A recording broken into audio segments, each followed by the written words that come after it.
Hey everyone, and welcome back to the Hacker Stacker channel. I have been an advocate of having actual cash as part of your stack.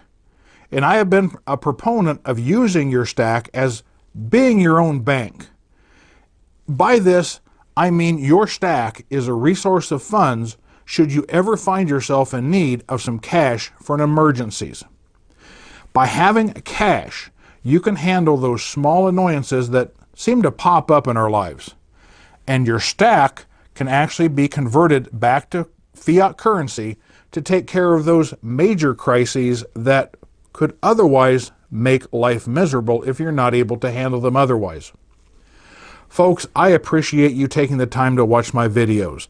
So be sure to like, share, comment, and subscribe, and hit that bell to get notifications on new content because it's your support that will continue to grow this channel. But should it become necessary for me to sell some of my stack back for fiat to pay for an unexpected expense, the question would be, what would I sell? Now, if you're a regular viewer of my channel, you know I stack 6 types of sovereign coins: the Eagle, the Kangaroo, the Britannia, Philharmonic, Krugerrand, and Canadian Maple. I also stack Constitution or 90% silver in the forms of dimes, quarters, and halves. I stack 1 and 10 ounce bars, as well as I do have some gold. So if I found myself needing to take some of this to a dealer and sell it, what would I actually consider taking to sell? Keep in mind, I would rather sell based on facts and figures and not emotions. So let's start eliminating parts of my stack based on this. The first thing I would take out is my gold. I don't consider gold as part of a component of being my own bank. I have it both for wealth preservation as well as SHTF portability. So I would not consider selling any of my gold. The next that would be off the table is my junk silver. This is because as time goes by, it will become harder and harder to find because they're not making it anymore. And as more people are learning about the advantages of stacking it, and there's no more being made, replacing it may be either more difficult or more expensive as time goes by. So those are off the table as well. This leaves my sovereign coins and my bars. So the choice now derives from the premium I paid for these silver items that I might get when I turn them in. Now, we all know that the American Silver Eagle is the highest premium silver in my stack, while my 1 ounce generic bars are the lowest.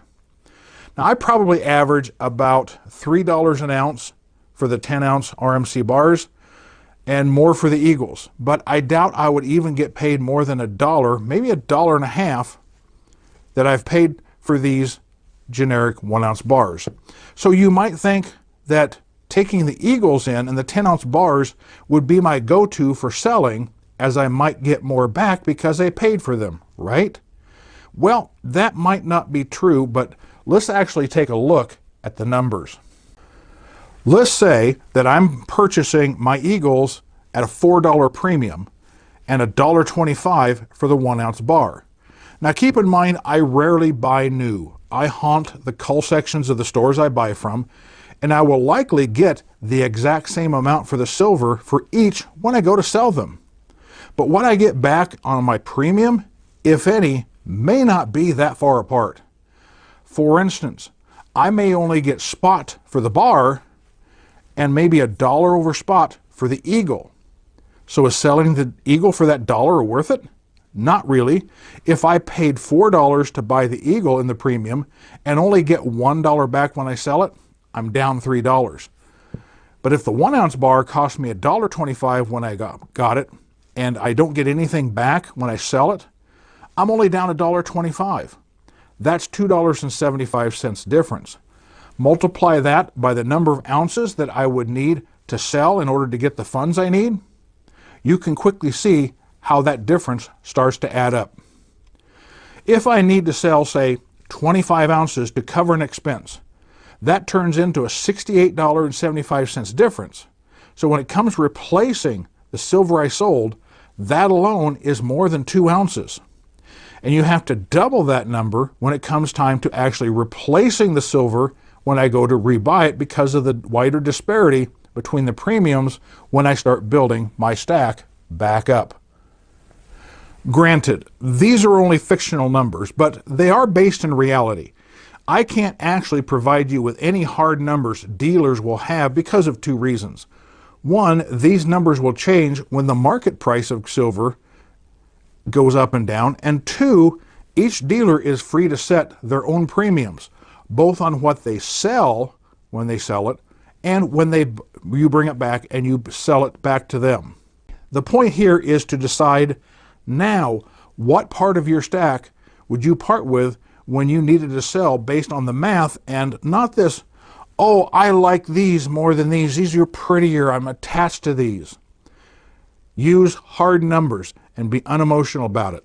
So if I had to sell my stack back to a dealer, I'd be selling my 1 ounce bars, because the higher premium that I paid for the Eagles would be hard to recoup when I go to repurchase them once I get back on my feet. So that's what I would do, is I would sell the bars and nothing else. In the meantime, stack what you like what you stack, keep on stacking, and I'll see you in the next video.